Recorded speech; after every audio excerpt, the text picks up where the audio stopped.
Manchester United won, West Ham won, and based off that performance, a fair question to start with: what the hell are they doing in training, mate?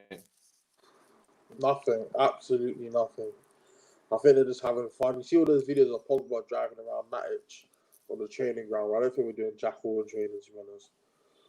He's just practicing for his job after football, innit?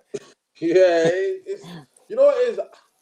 I feel like I don't want to sound like a repeated offender, but on these tactics, once again, you can see that we don't know what to do when we're playing football. I'm telling you this for free. I think people need to understand that when you have good players, it's like Valverde under Barcelona. You have good players like Messi and Suarez that are going to create magic. But if you don't have a system in place for these guys to go out and perform, it's going to be nonsense. For example, I'll give you 3 examples. Lindelof, Matic, and Maguire, at least 10 times in that match they had the ball and they rolled it over with their foot. So they rolled it with their foot, rolled it with their foot, rolled it with their foot. Then they put up their hands. Where's the movement? You see what I'm saying? Rashford, Martial, Bruno, and Pogba and Greenwood will get into most teams in the Premier League because their attacking brain is quality. But when you play against a low block and you're not coached to play against that low block, this is what happens. Do you get me? So it's like even in possession, we didn't do anything. Outside of possession is even worse. We press, Bruno will press, then everyone else will sit back. It's like the midfield, looked like there was so many holes. Like Declan Rice was popping some passes through the holes. And the thing is, the reason why I always say tactics this, tactics that is because you look at Liverpool, I know that they're better, whatever, but you look at Liverpool, even though they've been there together for a good amount of time. You look at Liverpool, I'm looking at my screen right now. The way they play football, they are set up in possession, out of possession. They know what they're doing. Everyone knows where to go, and everyone knows their man. I saw Brandon Williams in DM today. Do you remember that time when Williams was playing? Yeah, second half, I think it was. Like, come on, man. It's. I'm not the thing. I don't blame Oli per se because it's not his fault. He's new to the game, whatever. But it's very frustrating to watch. The quality we have, these players we should be ripping McCam apart. I first and foremost, regarding the just the amount which players you've got, as long as you've got a system, then you should play good football. I completely agree with that. I said this actually on my last video with Kojo. You look at Man City, you take any of the players out of that team, you just replace them, they're all world class. You take De Bruyne out, put Bernardo into the same position, he's nowhere near the caliber of De Bruyne. They play exactly the same football. You take out Silva, obviously we know he's world class as well. Put in somebody at Gundogan even, they still play the same football. And that's down to the coaching. That is down to the system, and that is down to these are our principles. Regardless of which one of you guys play, these are the way we're going to play each and every game. If you don't, implement these principles, you're not playing.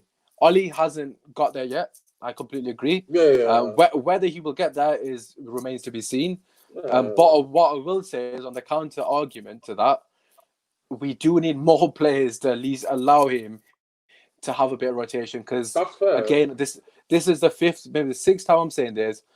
Look, let's look at Sheffield United game. Let's look at Bournemouth game. Right, we were in the Bournemouth game. We went behind, and every single one of us, including yourself, came on here and said, "I was still confident we were going to score," because in those games we showed that we have got some sort of structure there, which Oli has implemented. But the difference was there was movement from everyone in that game. Like you said with the Lindelof thing. That didn't happen against Sheffield United.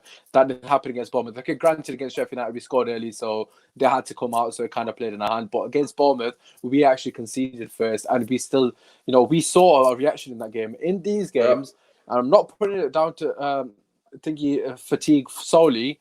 Oli is approaching the games wrong, I agree. But have you not seen at least something? How Arsenal fans say, we've seen something in Arteta. Have you not at least seen something there? Or do you think, no, this guy is fully just... Regardless of the results, I just think he's tactically inept. The guy ain't got a clue. He's out of his depth. Whatever else you got to add to that, I guess. No, I wouldn't say that. That's quite rude too. So I'm not that bad. Of course, there's been like moments and spells where we have it, but one thing I always like to talk about is sustained pressure, sustained attack. We don't have that. And we have had it. We have had it. Yeah, but not 2-3 games in a row. Spells, like a lot of games in spells. Like there's four phases of football. That's what Mourinho says: defensive transition, attacking transition, with the ball, without the ball. Yeah, without. So when you mark them on those 4 things, a lot of the time, counter attacking, superb, no problem with there. our counter attack is like at times it's amazing to watch. It's beautiful to watch. But when we play against low blocks, there's things that I just don't see. And the thing is, okay, we'll give him another summer. I'm not gonna scream Ollie out because that's not my type of thing. We'll give him to the summer. He'll bring these players. That's one thing you touched upon. Because I told my mate this morning, we need to get Jack Grealish, Van der Beek, Bun the centre back, Jack Grealish, Van der Beek, and Sancho. The reason why I want those players is because Bruno has to be able to look over his shoulder and say, if I'm playing dead, I'm coming off. He's looking at the bench and he's thinking, Mata, Pereira, allow it. If he looks over and he sees Jack Grealish after what he done yesterday, he sees Van der Beek, he sees Sancho, he has to fix up. Because when there's no pressure on you, competition, don't we? Yeah, you do whatever you want. Like Wan-Bissaka, yeah, he's very good. Don't get me wrong.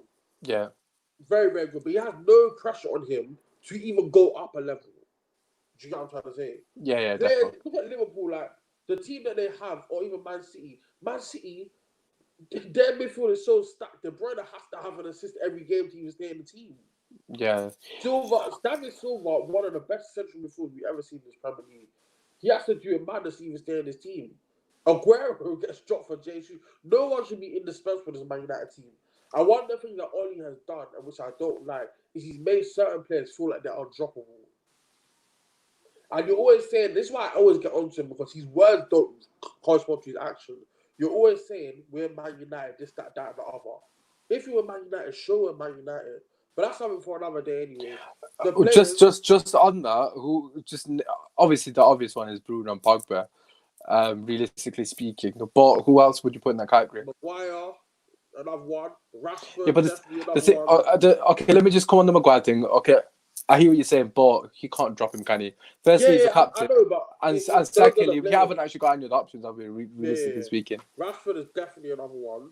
Yeah. But sometimes he needs to get dropped. Like, who else is there? The rest of them are basic, but best definitely Rashford. Rashford is a baller on his day, but he has times when he'll go. I think he just had I think he had a bad game. I'm not gonna lie. That's what I'm saying. He's a baller on his day, but there's times when he goes and does his own nonsense. But even today, I saw some nice spells. First 20 minutes, you played good football. That's what I'm talking about. First 20 minutes, you played good football, and then it fizzles out for the rest of the game. There's something fundamentally wrong with his team, and we need to. I want to find why we do this. We play good for 20 minutes, and the rest of the game is just shambles. Well, we'll have to wait and see on Sunday. Just lastly, to finish off, how are you feeling going to Sunday? You still optimistic? I'm not confident at all. Sorry to cut you off, but I'm not confident. Yeah. I'm not confident at all. The way we're defending, Vardy, that waste man's always going to want to score goals. I can just see it in his eyes. He's going to start going red and getting excited. A lot of their players are playing for Muse, and these lot are playing for Muse, and they watch Champions League football. If we lose this game on Sunday, I'm telling you now, I am going to have a meltdown.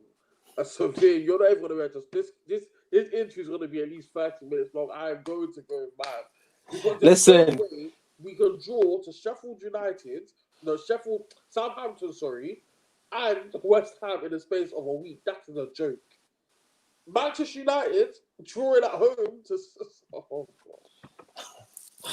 Look, obviously, I completely agree with you. And at the end of the day, it's not acceptable that we got the result. However, just to finish on a positive note, it's in our own hands. As we're recording this video, Chelsea are currently losing 3-1 as well. Again, I'm not sitting here and glorifying other people's failure because we have to take control of our own destiny. And as Kish said in his FANCAM, granted, it wasn't a fantastic performance, and I agree, it was shit. Let's be real, but we still have control of our own destiny, and that's if someone offered us this, we're in third. Come the last game of the season, I think everyone would have said, yeah, absolute chatting shit, especially with the players that we had at our disposal start. We're so lucky, Chelsea. We're lucky. I agree. I think that's the overriding feeling. We are lucky to be in this position, but let's see what Sunday brings. Anyways, Benji will be on the podcast tomorrow. We'll go into more detail and get more of a chance to obviously break down the game. As always, drop a like. Make sure you subscribe, and his links to his Twitter are in I'm getting more followers these days. Are you? Yeah, I got okay. I'm going to pretend it's because of me. It might not be, but hopefully it is because you definitely do deserve it. And you know it's on love. But anyways, go and fucking follow him. Peace.